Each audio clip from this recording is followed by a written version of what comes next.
Hey, welcome back to Trek on the Tube. Let us continue on with our Star Trek The Original Series reviews, Season 1, Episode 15 in the release order, Shore Leave. As usual when doing these reviews, my opinions and thoughts come first, followed by a breakdown of any Easter eggs or references to previous episodes or popular culture I could find, and then we finish off by comparing the original version to the remastered version. Do keep in mind I try to put myself in the original audience's shoes when watching and talking about these episodes, like I pretend to be someone from the 60s discovering Star Trek for the first time. That's part of the fun, I guess. I will say though, as kind of an opening statement, that breaks the rules, if you will, I remembered this episode being better than it actually is. Or rather, I remembered enjoying this episode more than I did this time around. Anyway, the crew is tired, exhausted even, including the captain. They've been mapping star charts, facing off with Romulans, fighting deadly salt-sucking creatures and artistically inclined assassins for weeks now, if not months. So there was bound to be an episode at some point where they all took a bit of time off, and here it is, or kinda. Because you see, as much as I love the general idea of seeing our little group of characters have some R&R, and as much as I praise the expansion of the lore when it comes to the ship and how it works, I don't think this episode does such a good job at,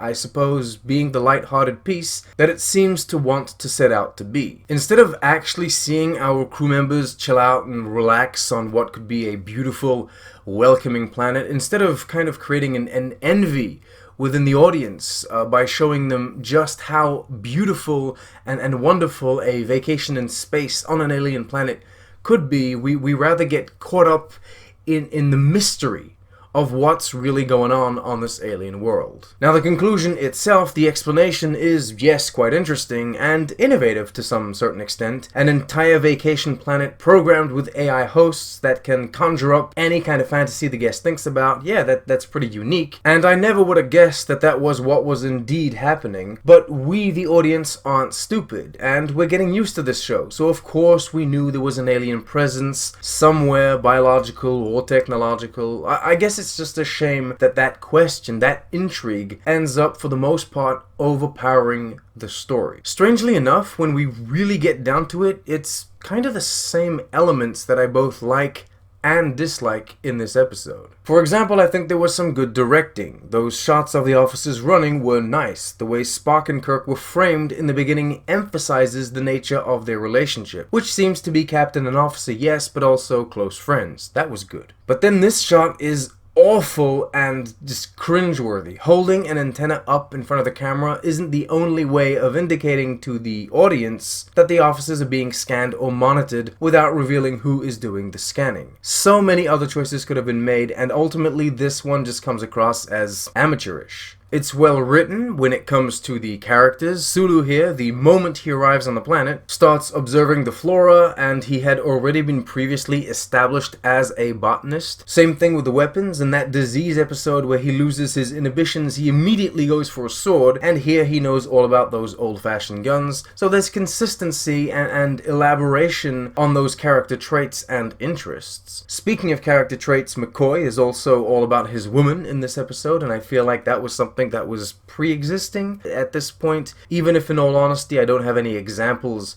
in mind. Spock uses his logic in a comedic way to get the captain to agree to taking time off. That also felt familiar for some reason, but more importantly, it was good character development and solid dialogue, except when Captain Kirk refuses to believe one of his officers was attacked by Don Juan, after clearly seeing a manifested presence himself and being confronted with the fact that her clothes are ripped. So far this captain has been pretty boss, very intelligent, trustworthy, understanding yet strict. And here, what the hell, you're in space, on an alien world. If a trained, sound-minded officer with ripped clothing tells you that this person attacked them, assume it's true, until you can actually prove it otherwise. Are you sure you're not imagining all this? Anyway, that's the character stuff, but when it comes to the story, then the writing was kinda awkward. They insist so much on the fact that the planet is deserted that it quickly seems obvious that it's not. Also, in my opinion, a lot of these smaller plot lines relied too heavily on the damsel in distress trope, which in the context of this show, is a trope that doesn't make too much sense to me. All officers must go through the same training, and surely everyone is capable of defending themselves and coping with fear adequately, regardless of their gender or species. So yeah, damsel in distress, I don't know. See, if the officer knew about the planet's abilities, then it could have worked, I suppose, quite well as roleplay, but as it is,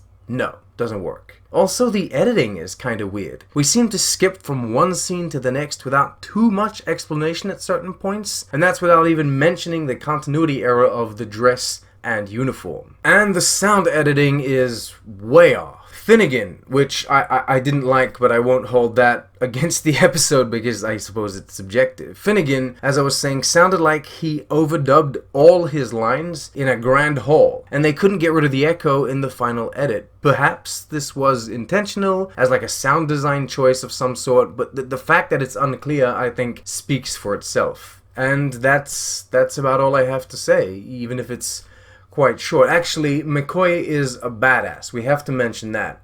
Dude just throws himself in harm's way without a single, thought.